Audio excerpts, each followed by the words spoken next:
प्यारे बच्चों, हिंदी के 12वीं कक्षा में आप सभी का स्वागत है। मैं माया, प्रवक्ता हिंदी, एडी राजकीय कन्या इंटर कॉलेज गोरखपुर। पृथिव्याम त्रीणि रत्नानि जलम अन्नम सुभाषितम।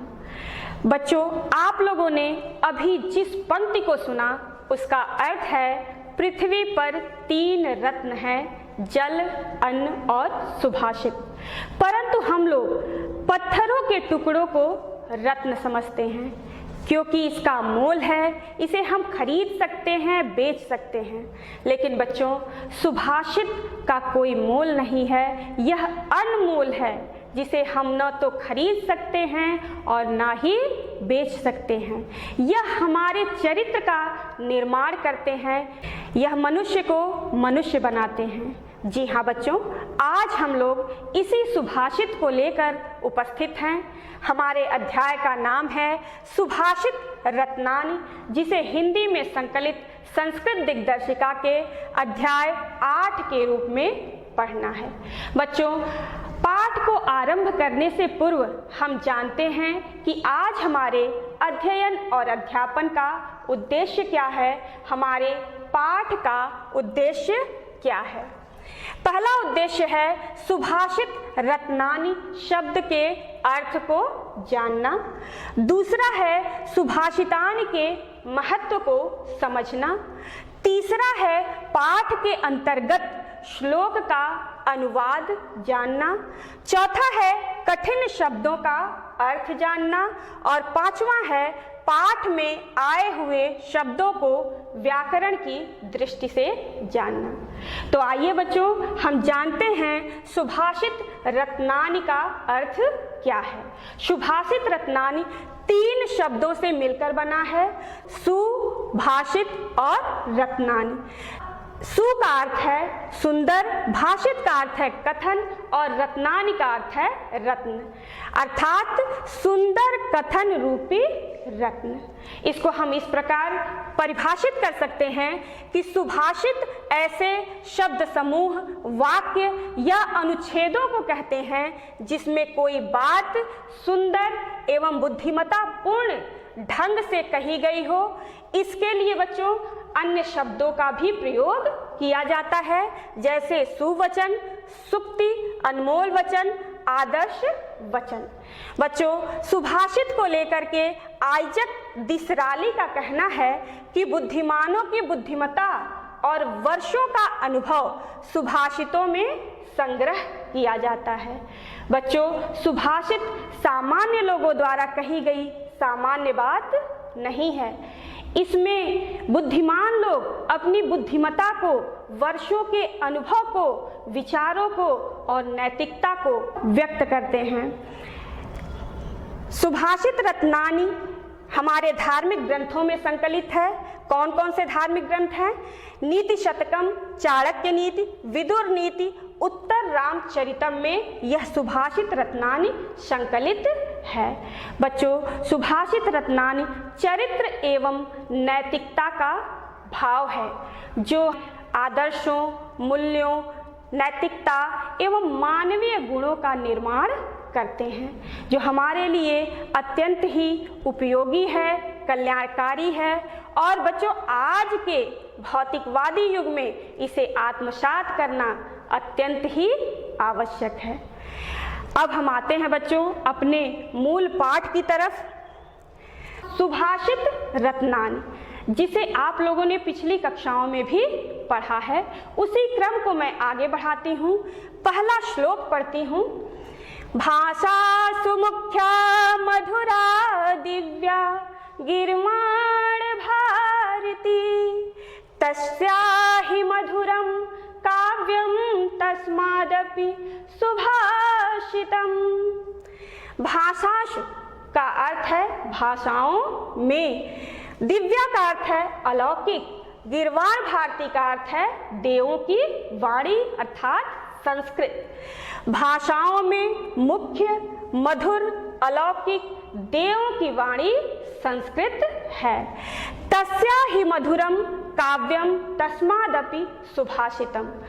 तस्या का अर्थ है उसका, ही का अर्थ है निश्चय ही, तस्मादपि का अर्थ है उससे भी, उसका काव्य निश्चय ही मधुर है और उससे भी अधिक मधुर उसकी सुंदर उक्तियां हैं, सुंदर वचन हैं। एक बार पुनः हम जानते हैं, भाषाओं में मुख्य, मधुर, अलौकिक देवों की वाणी संस्कृत है, उसका काव्य निश्चय ही मधुर है और उससे भी अधिक मधुर उसकी सुंदर उक्तियां हैं। दूसरा श्लोक है, सुखार्थिनः कुतो विद्या, कुतो विद्यार्थिनः सुखम, सुखार्थी वा त्यजेद विद्यां, विद्यार्थी वा त्यजेद सुखम। सुखार्थिनः का अर्थ है सुख चाहने वाले को, कुतो का अर्थ है कहाँ, विद्यार्थिनः का अर्थ है विद्या चाहने वाले को। सुख चाहने वाले को विद्या कहाँ और विद्या चाहने वाले को सुख कहाँ। सुखार्थी वा त्यजेत विद्याम, विद्यार्थी वा त्यजेत सुखम। त्यजेत का अर्थ है छोड़ देनी चाहिए। सुख चाहने वाले को विद्या छोड़ देनी चाहिए और विद्या चाहने वाले को सुख छोड़ देना चाहिए। एक बार पुनः देखते हैं, सुख चाहने वाले को विद्या कहाँ और विद्या चाहने वाले को सुख कहाँ। सुख चाहने वाले विद्या को छोड़ दें और विद्या चाहने वाले सुख को छोड़ दें। अगला श्लोक है, जल बिंदु निपातेन क्रमशः पूर्यते घटः, सहेतुः सर्व विद्यानां धर्मस्य च धनस्य च। जल बिंदु निपातेन, निपातेन का अर्थ है गिरने से और पूर्यते का अर्थ है भरता है, घटः का अर्थ है घड़ा। जल की बूंदें लगातार गिरने से घड़ा भरता है। स हेतु सर्व विद्यानां धर्मस्य च धनस्य च। हेतु का अर्थ है कारण, यही कारण है सभी विद्याओं का, धर्म का और धन का। इसका भाव यह है बच्चों कि जिस प्रकार घड़ा में जल की एक एक बूंद गिरने से घड़ा भर जाता है, उसी तरह से लगातार अध्ययन करने से हमारी विद्या बढ़ जाती है, लगातार धर्माचरण करने से धर्म का विस्तार हो जाता है और लगातार धन का संचय करने से धन बढ़ता है। अगला श्लोक है, काव्यशास्त्र विनोदेन कालो गच्छति धीमताम, व्यसनेन च मूर्खाणाम निद्रया कलहेन वा। काव्य शास्त्र विनोदेन, विनोदेन का अर्थ है आनंद और धीमताम का अर्थ है बुद्धिमानों का। बुद्धिमानों का समय काव्य और शास्त्र के अध्ययन के विनोद में, अध्ययन के आनंद में व्यतीत होता है और व्यसनेन च मूर्खाणाम निद्रया कलहेन वा। और मूर्खों का समय, व्यसनेन का अर्थ है बुरी आदतों में, निद्रया का अर्थ है नींद में और कलहेन का अर्थ है लड़ाई झगड़े में। मूर्खों का समय बुरी आदतों में, सोने में या नींद में और लड़ाई झगड़े में व्यतीत होता है। एक बार और देखते हैं कि बुद्धिमानों का समय काव्य और शास्त्र के अध्ययन के आनंद में व्यतीत होता है और मूर्खों का समय बुरी आदतों में, निद्रा में और लड़ाई झगड़े में व्यतीत होता है। अगला है, न चौर्हार्यं न च राजहार्यं न भ्रातृभाज्यं न च भारकारी, व्यये कृते वर्धत एव नित्यं विद्याधनं सर्वधन प्रधानम। न चौर्हार्यम, चौर्हार्यम का अर्थ है चोर चुरा सकता है और राजहार्यम का अर्थ है राजा छीन सकता है। भ्रातृभाज्यम का अर्थ है भाई बंटवारा कर सकता है और भारकारी का अर्थ है भार स्वरूप। विद्या ऐसा धन है जिसे न तो चोर चुरा सकता है, न राजा छीन सकता है, न भाई उसे विभाजित कर सकता है और न ही वह भार स्वरूप ही होता है। व्यये कृते वर्धत एव नित्यम, व्यय कृते व्यय करने से, खर्च करने से, वर्धत एव नित्यम नित्य ही बढ़ता है। इसलिए विद्या धनम सर्वधन प्रधानम, इसलिए बच्चों विद्या धन सभी धनों में श्रेष्ठ है, प्रधान है। एक बार पुनः देखते हैं कि विद्या ऐसा धन है जिसे न तो चोर चुरा सकता है, न राजा छीन सकता है, न भाई बंटवारा कर सकता है और न ही भार स्वरूप ही होता है। व्यय करने से, खर्च करने से नित्य ही बढ़ता है। विद्या धन सभी धनों में श्रेष्ठ है। अगला श्लोक है, परोक्षे कार्य हंतारम प्रत्यक्षे प्रियवादिनम वर्जेतादृशं मित्रं विषकुंभं पयोमुखम। परोक्षे अप्रत्यक्ष रूप से अर्थात पीठ पीछे, कार्यहंतारम कार्य को नष्ट करने वाले, प्रत्यक्षे सामने प्रत्यक्ष रूप से, प्रियवादिनम प्रिय बोलने वाले, पीठ पीछे कार्य को नष्ट करने वाले और सामने प्रिय बोलने वाले मित्र को वर्जयता दृशम का अर्थ है वैसे ही छोड़ देना चाहिए। विष कुंभम पयोमुखम, पयोमुखम का अर्थ है ऊपरी भाग में दूध वाले विष के घड़े को।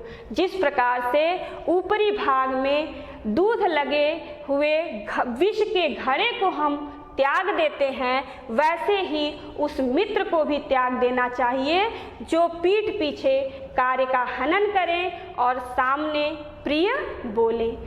अगला श्लोक है, उदेति सविता ताम्र स्ताम्र एवास्तमेति च संपत्तौ च विपत्तौ च महताम एक रूपता। उदेति का अर्थ है उदित होता है, सविता का अर्थ है सूर्य, ताम्र का अर्थ है तांबे के समान लाल रंग का। उदय के समय सूर्य तांबे के समान लाल रंग का होता है और अस्त के समय में भी लाल रंग का होता है। संपत्तौ च विपत्तौ च महताम एक रूपता। महान लोग संपत्ति में अर्थात सुख में, विपत्ति में अर्थात दुख में, सुख और दुख दोनों में एक समान रहते हैं। जिस प्रकार से सूर्य उदय के समय लाल रंग का होता है तांबे के समान और अस्त के समय में भी तांबे के समान लाल रंग का होता है, वैसे ही महान लोग भी सुख हो या दुख हो एक समान रहते हैं। अगला श्लोक है, विद्या विवादाय धनम मदाय शक्तिः परेषां परिपीडनाय खलस्य साधो विपरीतमेतज्ज्ञानाय दानाय च रक्षणाय। विद्या विवादाय, विद्या विवाद के लिए, मदाय अहंकार के लिए, परेशान दूसरे को, परिपीडनाय पीड़ा देने के लिए, खलस्य दुष्टों की विद्या विवाद के लिए होती है, धन अहंकार के लिए और शक्ति दूसरे को पीड़ा देने के लिए होती है। साधो विपरीत, इसके विपरीत सज्जनों की विद्या ज्ञान के लिए और धन दान के लिए और शक्ति दूसरों की रक्षा के लिए होती है। अगला श्लोक है, सहसा विदधीत न क्रिया विवेकः परमापदां पदं वृणुते हि विस्मृत्य कारिणं गुणलुब्धाः स्वयमेव संपदः। सहसा का अर्थ है अचानक, बिना सोच विचार के, विदधीत का अर्थ है करना चाहिए, क्रियाम का अर्थ है कार्य को बिना सोच विचारे कार्य को नहीं करना चाहिए। अविवेक, विचारहीनता, अविवेक परम आपत्तियों का, परम विपत्तियों का, पदम का अर्थ है स्थान है। विचारहीनता महान विपत्तियों का, भयंकर विपत्तियों का स्थान है। वृणुते ही विस्मृश्य कारणम, विस्मृश्य कारणम का अर्थ है सोच विचार कर कार्य करने वाले को। गुण लुब्धा का अर्थ है गुण की लोभी। स्वयमेव का अर्थ है स्वयं ही, और संपदा का अर्थ है लक्ष्मी। वृणुते का अर्थ है वरण करती हैं। निश्चय ही सोच विचार कर कार्य करने वाले को गुण की लोभी लक्ष्मी स्वयं ही वरण करती हैं। एक बार और देखते हैं। बिना सोचे विचारे कोई कार्य नहीं करना चाहिए। अविवेक परम विपत्तियों का स्थान है। निश्चय ही सोच विचार कर कार्य करने वाले को गुण की लोभी लक्ष्मी स्वयं वरण करती हैं। अगला श्लोक है वज्रादपि कठोराणि मृदुनी कुसुमादपि लोकोत्तराणाम चिंतासि कोनु विज्ञातुम अर्हति। वज्रादपि का अर्थ है वज्र से भी, कठोराणि का अर्थ है कठोर, मृदुनी का अर्थ है कोमल, कुसुमादप का अर्थ है फूल से भी। लोकोत्तराणाम का अर्थ है असाधारण मनुष्य के, असाधारण मनुष्य के, वज्र से भी कठोर, फूल से भी कोमल, चिंतासी कोनु विज्ञातुम अर्हति। चिंतासी का अर्थ है चित्त को का अर्थ है कौन, विज्ञातुम का अर्थ है जानने में, और अर्हति का अर्थ है समर्थ है। चित्त को कौन जानने में समर्थ है, अर्थात कौन जान सकता है। असाधारण मनुष्य के, वज्र से भी कठोर और फूल से भी कोमल चित्त को कौन जानने में समर्थ है। अगला श्लोक है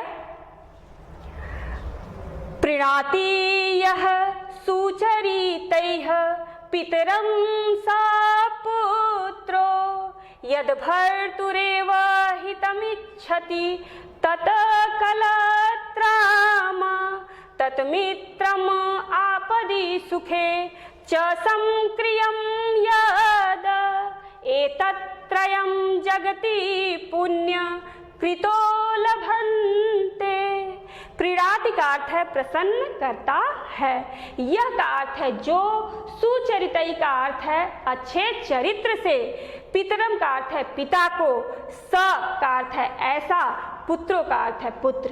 जो अपने अच्छे चरित्र से पिता को प्रसन्न करे ऐसा पुत्र। यद का अर्थ है जो, भर्तुरेव का अर्थ है पति का ही, हितम इक्षति का अर्थ है हित चाहती हो, तत् ऐसी, कलत्रमा का अर्थ है पत्नी, जो पति का ही हित चाहती हो ऐसी पत्नी। तत् मित्रम आपद सुखे च समक्रियम यद, समक्रियम का अर्थ है समान व्यवहार करने वाला। सुख में और दुख में जो समान व्यवहार करने वाला हो ऐसा मित्र।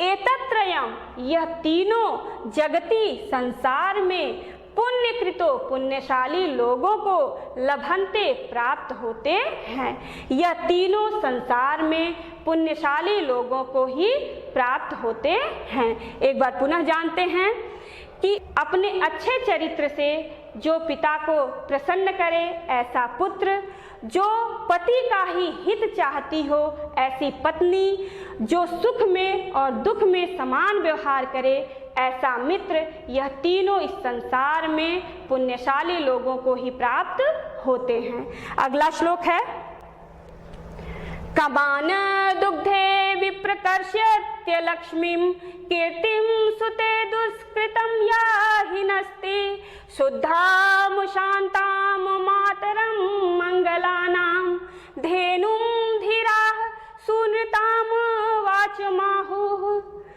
कमान दुग्धे, कमान का अर्थ है कामनाओं को, दुग्धे का अर्थ है पूर्ण करती है, विप्रकर्ष्यति का अर्थ है दूर करती है, अलक्ष्मीम का अर्थ है दरिद्रता को, कीर्तिम सुते का अर्थ है यश को जन्म देती है, दुष्कृतम का अर्थ है पापों को, हीनस्ति का अर्थ है नाश करती है। शुद्धाम शांताम हम यहाँ से अर्थ लेते हैं। शुद्धाम शुद्ध, शांताम शांत और मातरम मंगलानाम कल्याण को जन्म देने वाली, सुनृताम सत्य एवं प्रिय, वाचमाहु का अर्थ है वचन को, धेनु का अर्थ है गाय और धीरा का अर्थ है धैर्यशाली लोग। शुद्ध, शांत और मंगल को, कल्याण को जन्म देने वाली, सत्य एवं प्रिय वचन को धैर्यशाली लोगों ने गाय कहा है, जो समस्त कामनाओं को पूर्ण करती हैं, दरिद्रता को दूर करती है, यश को जन्म देती है और पापों का नाश करती है। एक बार पुनः जानते हैं, शुद्ध, शांत और मंगल को जन्म देने वाली, कल्याण को जन्म देने वाली, सत्य एवं प्रिय वचन को धैर्यशाली लोगों ने गाय कहा है, जो समस्त कामनाओं को पूर्ण करती हैं, दरिद्रता को दूर करती हैं, यश को जन्म देती है और पापों का नाश करती हैं। अगला श्लोक है, निंदन्तु नीति निपुणा यदि वा स्तुवन्तु लक्ष्मीः समाविशतु गच्छतु वा यथेष्टम् अद्यैव वा मरणम् अस्तु युगान्तरे वा न्यायात् पथः प्रविचलन्ति पदं न धीराः। निंदन्तु नीति निपुणा, नीति निपुणा का अर्थ है नीति में निपुण लोग। निंदन्तु का अर्थ है निंदा करे, स्तुवन्तु का अर्थ है स्तुति करे या प्रशंसा करे। नीति में निपुण लोग निंदा करें या प्रशंसा करें। लक्ष्मी समाविशतु, लक्ष्मी समाविशतु का अर्थ है आए, गच्छतु का अर्थ है चली जाए, यथेष्टम का अर्थ है स्वेच्छा से। लक्ष्मी आए या स्वेच्छा से चली जाए। अद्यैव वा मरणम अस्तु युगांतरे वा, आज ही मृत्यु हो जाए या युगों के बाद हो। न्यायात पथः प्रविचलन्ति पदम न धीरा, लेकिन धैर्यशाली पुरुष न्याय के पथ से एक पग भी विचलित नहीं होते। अगला श्लोक है, ऋषियो राक्षसी माहु वाचम उन्मत्त दृप्तयो सायोनिः सर्ववैराणां साहि लोकस्य निरृतिः। ऋषियों राक्षसीम आहु का अर्थ है राक्षसी कहा है। वाचम उन्मत्त दृप्तयो का अर्थ है उन्मत्त एवं अहंकारी वाणी को। ऋषियों ने उन्मत्त एवं अहंकारी वाणी को राक्षसी कहा है। सा योनि सर्ववैराणाम, सर्ववैराणाम सभी दुश्मनियों का, यह सभी दुश्मनियों को जन्म देने वाली है। सा ही लोकस्य निवृत्ति, निवृत्ति का अर्थ है विपत्ति, और यह संसार के विपत्ति का कारण है। अब हम बच्चों आते हैं व्याकरण पे। इस पाठ में जो शब्द आए हैं उसे हम व्याकरण की दृष्टि से जान लेते हैं। अविवेकः में अ उपसर्ग है और तत्पुरुष समास है। गुण लुब्धा तत्पुरुष समास है। लोकोत्तराणाम षष्ठी विभक्ति बहुवचन है। विज्ञातुम तुमुन प्रत्यय है। प्रीणाति लट लकार प्रथम पुरुष एक वचन है। सुचरितई सु उपसर्ग है। दुग्धे सप्तमी विभक्ति एक वचन है। स्तुवन्तु निंदन्तु लोट लकार प्रथम पुरुष बहुवचन है। अद्यैव वृद्धि स्वर संधि है। लोकस्य षष्ठी विभक्ति एक वचन है। बच्चों अब हम आते हैं अपने अनुवाद के प्रारूप पर। श्लोक का अनुवाद कैसे करना है यह हम जानते हैं कि उसका प्रारूप इस प्रकार होना चाहिए। सर्वप्रथम संदर्भ लिखा जाता है कि उस संदर्भ में प्रस्तुत श्लोक हमारी पाठ्य पुस्तक हिंदी में संकलित संस्कृत दिग्दर्शिका के सुभाषित रत्नानी नामक पाठ से उद्धृत है। उसके उपरांत आप संबंधित श्लोक का अनुवाद करेंगे, जैसा कि हमने किया है कि सुख चाहने वाले को विद्या कहाँ, विद्या चाहने वाले को सुख कहाँ, सुख चाहने वाले को विद्या छोड़ देनी चाहिए और विद्या चाहने वाले को सुख छोड़ देना चाहिए। बच्चों, अब हम आते हैं अपने अभ्यास कार्य पे। दो तरह के प्रश्न आपके सम्मुख है। पहला है निम्नलिखित प्रश्नों का उत्तर संस्कृत में लिखिए, जिसमें दो प्रश्न हैं। सर्वधन प्रधानम किम धनम अस्ति, और दूसरा प्रश्न है विद्यार्थी किम त्यजेत। दूसरा प्रश्न है कि श्लोक का संदर्भ सहित हिंदी में अनुवाद लिखिए। श्लोक आपके समक्ष है। निंदन्तु नीति निपुणा यदि वा स्तवन्तु लक्ष्मी समाविशतु गक्षत वा यथेष्टम अद्यैव वा मरणम अस्तु युगांतरे वा न्यायात पथः प्रविचलन्ति पदम न धीराः। बच्चों, अब हम आते हैं अपने संप्राप्ति पर, अपने मुख्य पड़ाव पर। हमने इस पाठ को पढ़ा, समझा, अनुभूति किया और आत्मसात किया। बच्चों, हम लोगों ने यह जाना कि विद्यार्थी जीवन में सुख का कोई महत्व नहीं है और हमें अपना समय विद्या अध्ययन में ही व्यतीत करना चाहिए, क्योंकि विद्या सभी धनों में श्रेष्ठ है। बच्चों, हमने यह जाना कि सुख हो या दुख हो, हमें न्याय के पथ से विचलित नहीं होना चाहिए। हमने यह जाना कि सुख और दुख दोनों में एक समान व्यवहार करना चाहिए। सुख में अहंकारी नहीं होना चाहिए और दुख में धैर्य नहीं खोना चाहिए। हमने यह जाना कि बिना विचार किए कोई कार्य नहीं करना चाहिए, क्योंकि बिना विचारे जो करे सो पाछे पछताए, काम बिगाड़े आपने जग में होत हंसाए। बच्चों, जब मनुष्य जन्म लेता है तो वह अनगढ़ होता है और यही संस्कार, मूल्य, नैतिकता उसे गढ़ता रहता है और उसे मनुष्य बनाता है और इसी से मानवता का विकास होता है। इसी के साथ हमारा यह अध्याय पूरा होता है। पुनः मिलेंगे नई पाठ्य योजना के साथ। तब तक के लिए धन्यवाद। खुश रहिए, सुरक्षित रहिए।